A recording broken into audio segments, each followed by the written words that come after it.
Hello, YouTube world, Facebook Live world. Join in. All right. Good morning, everybody. Welcome to the Church Express. I am Kirk Ray Smith Sr., your friendly weekly host of the Church Express. As always, it is absolute blessing and privilege to be before each of you this morning as I share a little bit of hopefully inspiration with you as you start your finish your week and start another. Definitely want to give you guys a few moments here for folks to sort of join in again on both YouTube Live and Facebook Live. Really excited about, as always, about today's message. And as you can see from the description, we're going to talk a little bit about pride and the dangers thereof. Definitely want to give a special shout out to the new Mr. and Mrs. Garvey and Jonna Johnson. So they were married on yesterday. So guys, it was exciting to be a part of it. I know you guys are happy, and probably the last thing you're thinking about is the Church Express. So I'm sure I'm sure you're probably not watching me this morning. But congratulations, you guys are a beautiful couple. You have great families, and beautiful son, and Marcus there. So congratulations to Jonna and Garvey. Many years of marital bliss and successes together. I wish you. As always, I encourage each of you to, if you're not following me here on my personal page, Kirk Ray Smith, please, even if you are, please follow us at Kirk Smith Unlimited and Associates, also on Facebook, and also YouTube, our YouTube channel at Kirk Smith Unlimited, and you have access, unlimited access to messages from years back, and different things that we like to do, and it's all about encouraging others and being positive in this seemingly mostly negative environment that we live in right now. And so this morning on the Church Express, we are going to talk about pride, and we're going to talk about how important it is that we recognize the pride that's in our lives. Don't have so much pride that you can't recognize that you're dealing with pride. And I think we all have pride, and I think there's something positive about pride, but also pride can be negative. And having too much pride can absolutely hinder your growth, impede your growth, and altogether eliminate growth. Because when you're too prideful, then it becomes very difficult for you to learn, for you to listen to others, for you to get insight from others. It just becomes a challenge when pride takes you over and it gets in the way. And so it's critical that we don't allow pride, again, to get in our way, to control us, to prevent us from being what we can ultimately be. And there are people who seem to know it all. It's very difficult to teach them much of anything because they're arrogant. They have it all figured out. And what can you tell them? Who are you to tell me? We hear that often. But the reality is that if you allow pride to get in the way, good morning, Tom Doggett, the Oracle, the preacher, the bishop. God bless you, man, and the beautiful Sarah. That it's important that we don't allow pride again to dominate us or take us over and get in the way. And sometimes when you have too much pride, it can hinder, impede, and altogether eliminate your growth. And so there's so many areas we can talk about when you start talking about pride. How many instances and situations in which we have had way too much pride and it's gotten in our way. There's many examples. I'm sure we could probably go on and do a 10-part series on pride. But what I want to hone in on is, in kind of real time, I think this is relevant when you start talking about what's happening in our country, the climate, all the different things we're seeing folks acting out, on social media, on TV, or wherever. But you're seeing a lot of stuff, and a lot of it is perception, right? And people are reacting to and responding to how they perceive things. And so for me, and again, you can fill in the blanks and replace anything that I'm saying with sort of your own experiences. So for me, being African American, being black, right, in America. So I'm 6 feet tall.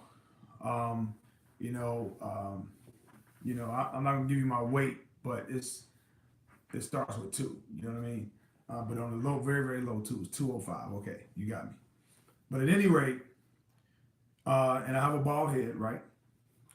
So I understand, right? I understand that there's a certain perception of a dark-skinned, black man, 6 feet tall, around 200 pounds, whatever.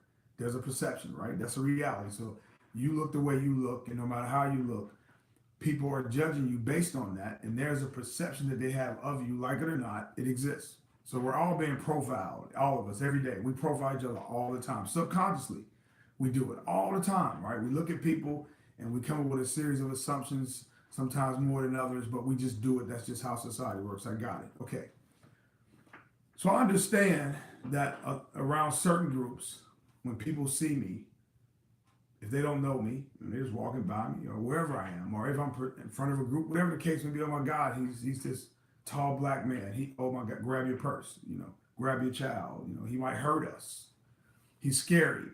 He walks into a 7-Eleven at 11 p.m., in a sweatsuit. Oh my God, keep your eyes on him, right? I mean, that's just that perception that exists, right? And in my almost 50 years on this planet, I learned through my experiences, through research and education, that instead of saying, okay, wait a minute, that's wrong, that's racist, for you to assume because I'm black and I'm dark skinned, I have a bald head, I'm 6 feet tall, I'm 205 pounds, it's wrong and it's racist for you to assume that somehow I'm a threat to you.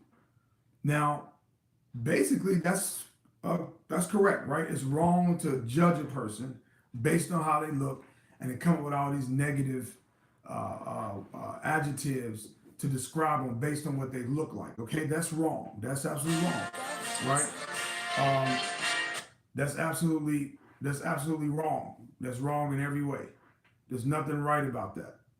All right. However, what I've learned to do over time is I learned how to swallow my pride. So instead of reacting and getting upset and getting mad about it, right, and being angry about it, and calling them names like racist or whatever, I've learned how instead of being offended, I've learned how to go on the offensive. Okay, again, so instead of being offended, right, and you might have every right to be offended. Okay, we're not talking about rights. But instead of being offended, I've learned how to go on the offensive. And so we have to learn how to do. So instead of trying to be right all the time, learn how to do right most of the time at least. So again, instead of trying to be right, do right.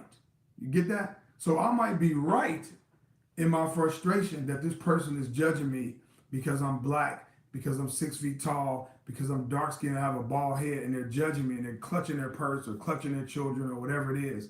So, or just have this in their head, he's scary, you better watch him. Now, I'm right to be upset about that, right? But is that the right thing to do? So again, we have to learn how to, instead of trying to be right, do right. So instead of being offended, which is actually, I have a right to feel, I go on the offensive, which is a little bit more challenging. What I mean by that is this. If I know that someone is judging me, right? I can see it. I see the behavior, whatever. Or even if, again, perception. I've learned how to disarm people by way of communication, reaching out to people, having a conversation with them. I mean, in my case, people tell me I'm a pretty funny guy. So I use humor to disarm people.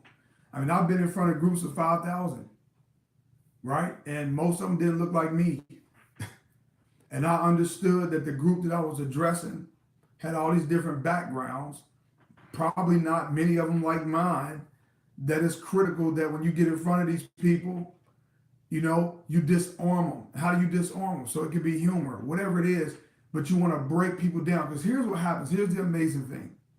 Again, when you swallow your pride, instead of trying to be right, but you want to do right, because the interest is in building or growing or resurrecting peace by killing pride first, then bringing peace. So I disarm people through communication, relationships, because here's what happens. When you start to talk to people, instead of reacting to their seemingly negativity or blatant negativity, it's amazing what happens when you sit down and talk to people. Now, I'm a coffee drinker, but I can't drink coffee for the next 2 weeks. But it's not like sitting down with a cup of coffee and another human being and having a conversation. Because we can actually save the world.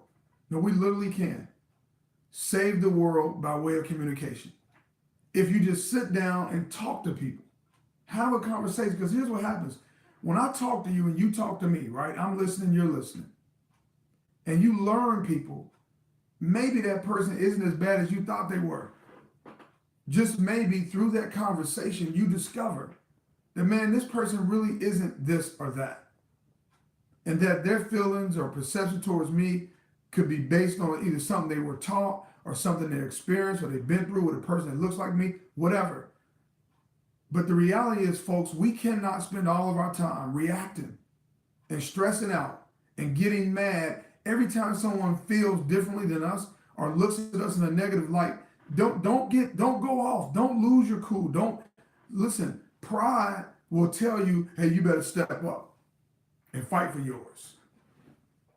Pride's gonna say, hey man, you better let them know what time it is, who they think they're dealing with. Pride is gonna say, well, let me give this person or that person a piece of my mind. Pride is gonna convince you that you're right and you have a right to be angry and be mad and do whatever it is that you do. That's what pride will do. Pride will tell you that. Pride will deceive you. Pride also makes you think that you're above reproach. Pride makes you think that you're better than other people. Just because you have a few bucks, just because you have a couple bucks, just because you have a nice car or you live in a nice community or got a decent job or you have an education or credentials or whatever it is, pride will, or you have a nice body, whatever it is, pride will make you think that you're invincible. Pride will convince you that you have it all figured out. And see, that's what pride does. Pride's goal ultimately is to destroy us, because that's what it'll do. So if we learn how to, again, kill pride quickly and focus on communication and building relationships, you're going to resurrect peace in your life. I mean, how many times have we needed help with something and tried to do it ourselves? We knew where the help was. We knew how to contact the help. We even knew what words to use to ask for the help. But we refuse to ask for the help because our pride won't let us. And then what happens is we let it linger, and whatever the weakness or the problem is, you don't want a mentor, you don't go to your boss, you won't go to your coworker, won't go to your spouse, won't go to your boyfriend, your girlfriend, you won't go to your mom, your dad, your aunt, your uncle, your pastor, whoever it is. You won't go to anybody, and you try to handle it yourself. And then only to realize that, man, I should have sought out help.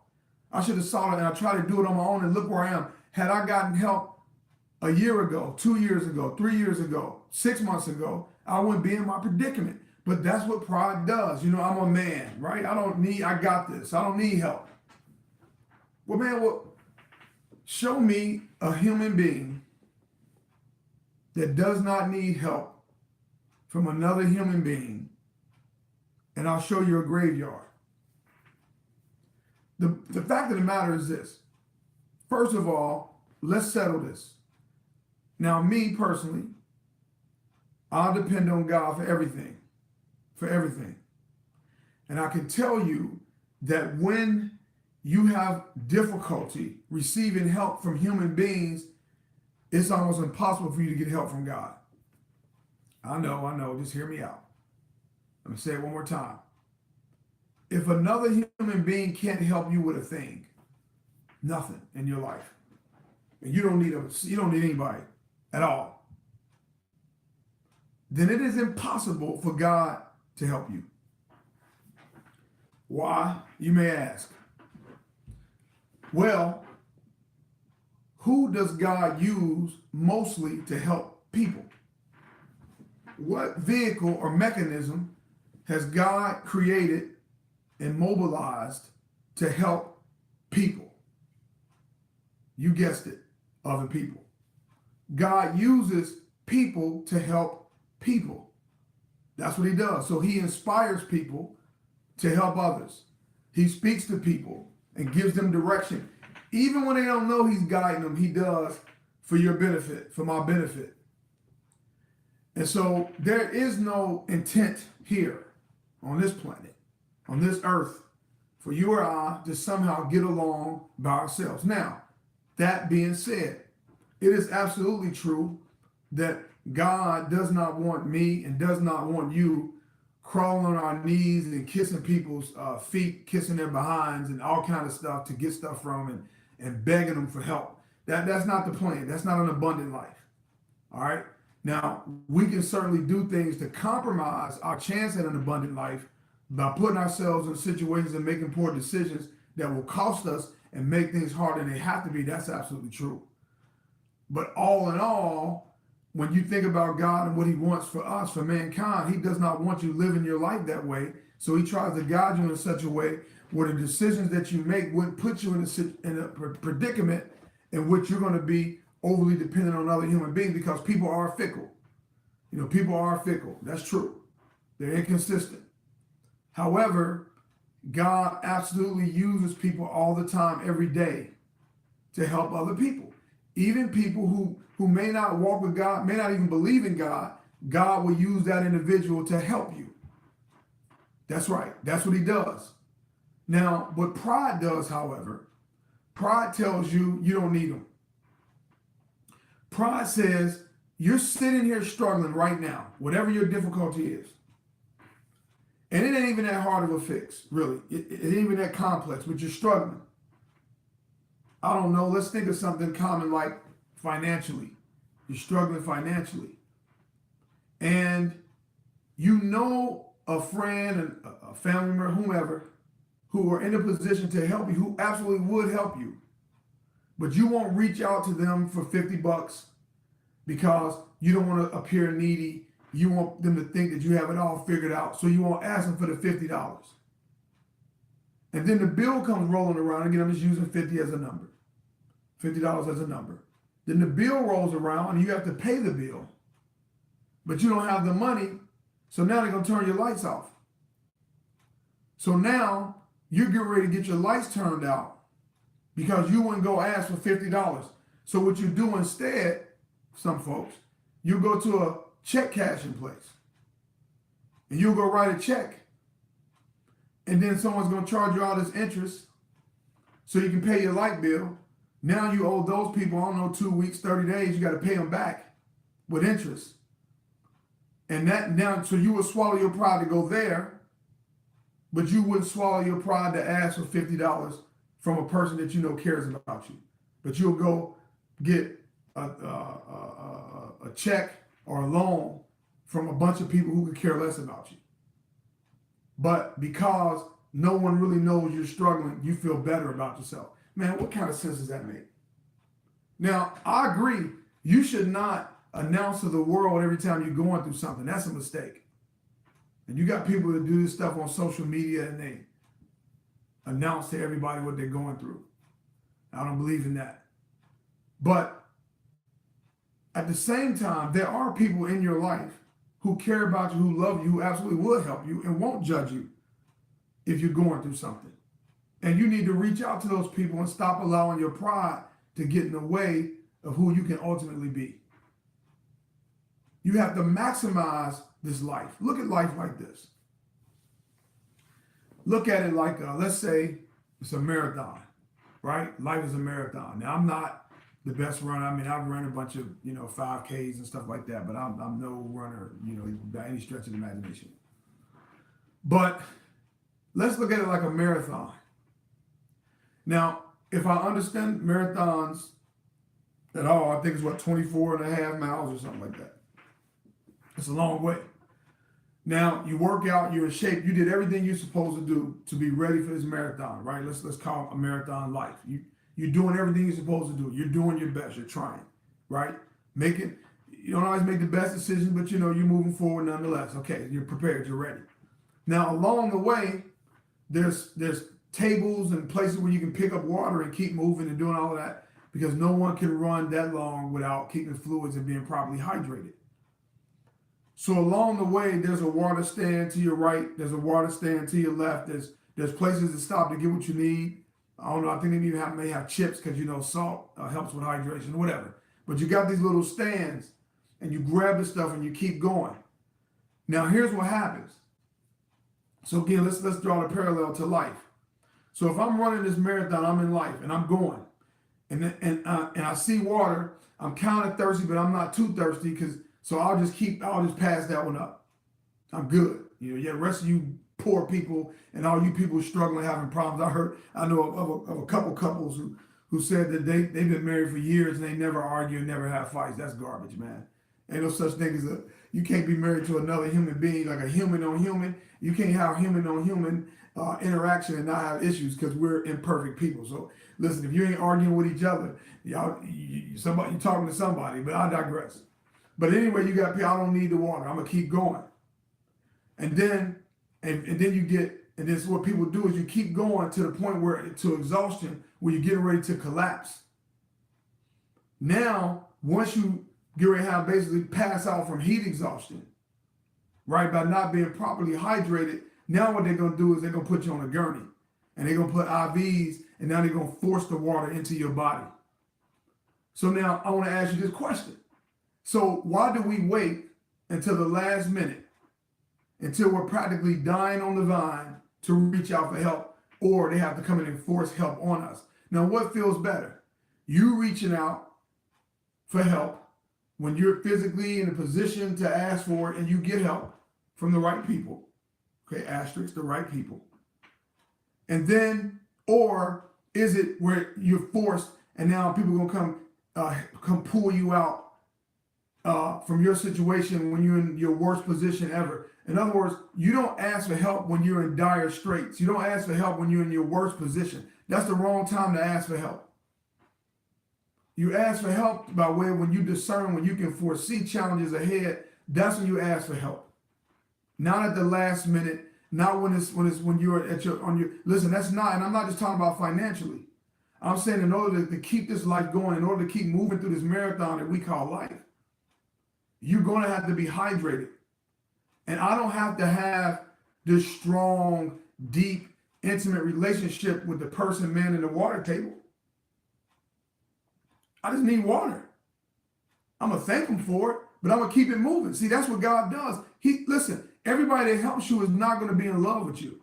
Everybody that helps you is not going to be someone you have this long relationship. Let me tell you something. God can use anybody, anywhere, anytime, of any type to help you out of any situation. God has no limits as to who he can use or how he can use others to help me and to help you. That's how he operates. God is in control. Now, does he force people against their will? No, he doesn't do that. But God very well knows how to position people to meet our needs as we go along this life of this marathon that we're in. But what happens is we disqualify ourselves from God's help through others because of pride. We disqualify ourselves. Some of us can't even be taught by anybody because we know everything. We're so arrogant. We know everything. We're know-it-alls, and no one can teach us a thing, so we don't learn. So now what you've done, not only have you hindered your growth, you've eliminated any chance you have at growth because of your pride. Pride will not allow you and will not allow me to grow. Pride will cause us to be stifled, man. And there is no maturation if you allow pride to take over your life. You can't mature if pride is in control of your life. There's no way to mature if you don't listen. And some of us need to learn the art of listening and let other people give us insight. And they don't have to be the smartest, most educated, most high level, most accomplished person to help us. I mean, God, I mean, if he can speak through a donkey, then can't God speak to another human being? Out of the mouth of babes, the Bible says. So you don't, pride will destroy us. Again, kill the pride, man. Kill it. And I'm not, don't hurt pride. Don't maim. You need to kill pride. Eradicate it out of your life. So that way you can begin to resurrect peace in your life. Because peace is what you'll have. Listen, it's hard to have peace with too much pride. And again, to a certain extent, when you talk about pride, being proud of who you are and your family and accomplishments and things you have in your life, absolutely have a sense of pride, dignity about yourself, absolutely. But the pride I'm talking about is the type of pride that will tell you that you can do it on your own, that you don't need help, you got this. I mean, that stuff is deceptive. And also pride is going to tell you that you've made it, you've arrived, you got enough money, you got a nice car, a nice house, nice this, nice that, and you work out 7 days a week, twice a day if you could. Man, pride will trick you. And then what pride does, it distracts you, then it destroys you. Pride is a big distraction that ultimately leads to your destruction. And we have to stop. I have to stop. We all have to stop allowing pride to dominate us and determine, listen, again, I'm not saying go to everybody because you need to get help from the right people. What I am saying, though, is learn how, when things are, listen, don't wait for things to get too bad to reach out for help. And also, again, I mean, I can't tell you how many situations where I let my boneheadedness and pride keep me from things and blessings that I could have had, but because I was too prideful, I didn't get it. But guys, we got to learn how to humble ourselves and realize that, again, we cannot boil the ocean. You know, in other words, we cannot do it all on our own. We need help. And also, don't react to your emotions or your first inclination when it comes to people. Again, in this country, the climate is volatile, to say the least. And there's a whole lot of racism, sexism, bigotry, division. I mean, you name it, homophobia, xenophobia, whatever phobia you can think of. There's a lot of stuff out there where people are just mean and they're mad and they're hateful and they're upset. I know this. This is right. We're living this. But it seems like it's becoming the norm. While I still think for the most part, it's the exception. It's not the rule, right? It's the rule. You know, it's the exception, not the rule.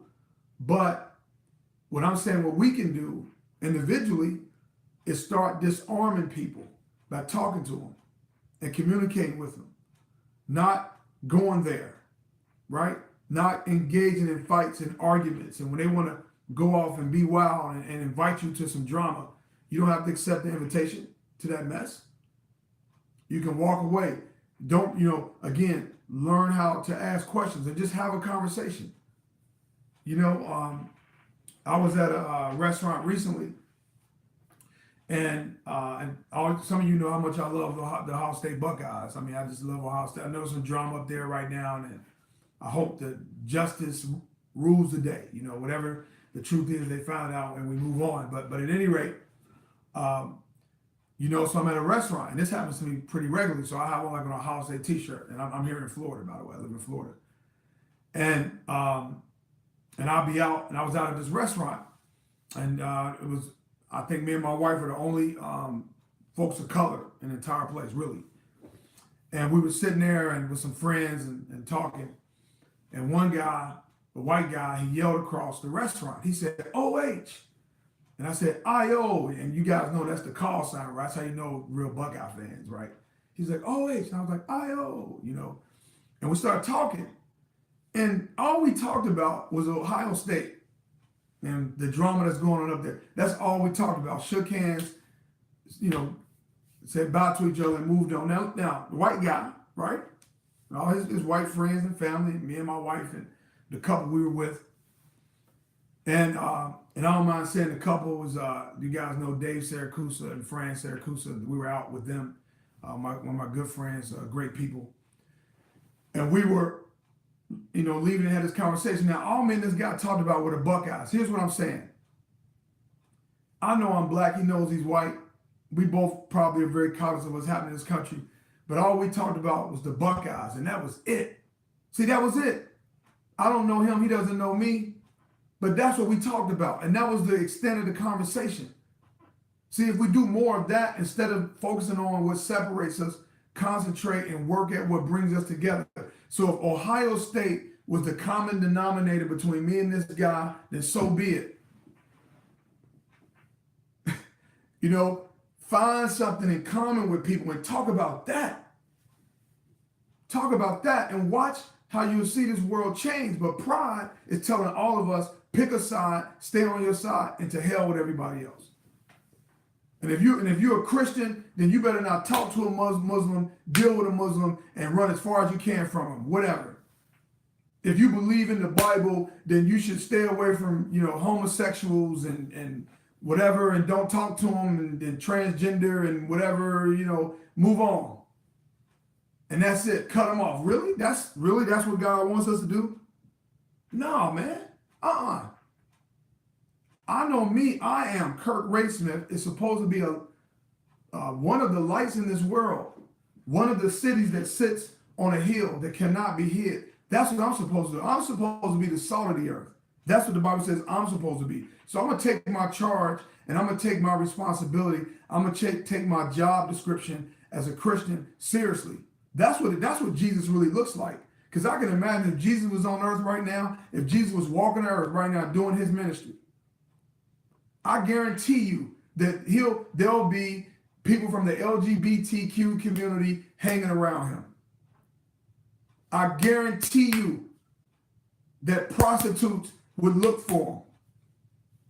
I guarantee you drug addicts would be hanging with him as we speak. I guarantee you that adulterers and adulteresses will be looking for him as we speak, to cast down the forgotten, to kick to the curb. I guarantee those people, those would be the folks he would be running with. He wouldn't be running with the perfect people. He wouldn't be hanging with all the people that figured it out and all the religious and high level people with titles and credentials. Jesus would have nothing. I guarantee you, he would have nothing to do with those people. I'm willing, listen, I'm willing to put everything on it.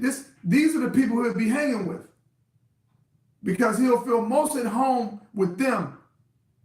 You know why? Because, listen, who suffered more than Jesus Christ? Who suffered? Who gave? Who can you say has given their lives for other people who did not deserve it? He didn't deserve it, but he did it anyway for us. Everything that's wrong with me, everything that's wrong with you, he gave his life for. He suffered. He felt that for us. He felt hell for me. He felt hell for you. He went through it for all of it. He did that. He didn't have to do that. He could have just blew this whole thing up and made new people, but he didn't. So he's telling us, stop acting like you're better and so powerful and so strong. Calm it down a little bit, man, and reach out to other people and show them that you love and you care about them. You don't have to agree to be at peace with people. You don't have to be on the same page to be in the same book. Why do we always got to be? Why is oneness required? Why do we all have to be on the same page all the time? We don't always have to be on the same page. And I'm gonna finish with this. Y'all know I love talking about Vanessa, my wife. Y'all know that. I love talking about her. I love her, man. She's a great woman. And me and her are not always on the same page. We fight, we argue, we have disagreements, we give each other the silent treatment, all of that. Now, I will say most of the time she wins because this is how it's set up. It's designed, and I don't know who put this together, but wives seem to win most of the time. So Vanessa always wins. Like, she's undefeated, really. Close to her. I don't know, 8 out of 10. I get a couple every now and then. But anyway, but here's how we are. We disagree, and we're not always on the same page. I'm trying to tell y'all right now, see, that same page is overrated. It's overrated. Agreement is overrated. You can disagree and live in peace. I'm telling you, it's possible. So today we were we were on the highway in separate vehicles. And so I drove ahead of her, and I didn't know where she was. I know how far behind, what lane, whatever, but I'm driving and we're going to the same destination, leaving the same destination, but we got separated in traffic. So I'm just driving along and said, well, eventually I'll see her at the house. So I drive and she pulls up behind me. Now, all these cars, she's the one car directly behind me. Now, I did not see her for most of the trip until we got to the end to that light, getting off the exit ramp off the E-way. And she was right behind me. And I started thinking that no matter how often her and I are not on the same page, and how much we may argue or fight or disagree or not be talking or whatever it is, no matter what it is, and she doesn't know where I am on certain things, I don't know where she is on certain things, and it is what it is and whatever. But no matter what, we always end up together. Right behind me, I end up, and Vanessa's right there. And no matter the disagreements, we stay in the same book, cover to cover. And here's what I'm trying to get you folks to understand, man. Hear me out and pass it along. That, man, let's stay in the same book as a nation, as a community. Stay in the same book. We don't have to be on the same page, but stay together, cover to cover. Because if you stay cover to cover, how safe are those pages if they have a back and a front cover, hard cover? Those pages are safe. And that's where our safety is, folks. Security is security, man, and killing pride. Because by virtue of killing pride, we actually are resurrecting almost by default. Peace. Love everybody. Pass it on. I'm ready to go to Canada, so I'll holler at y'all. I might be off the grid a little bit. Got to go up and see my wife's people, and I should be back ready to go next Sunday. Appreciate you all. One.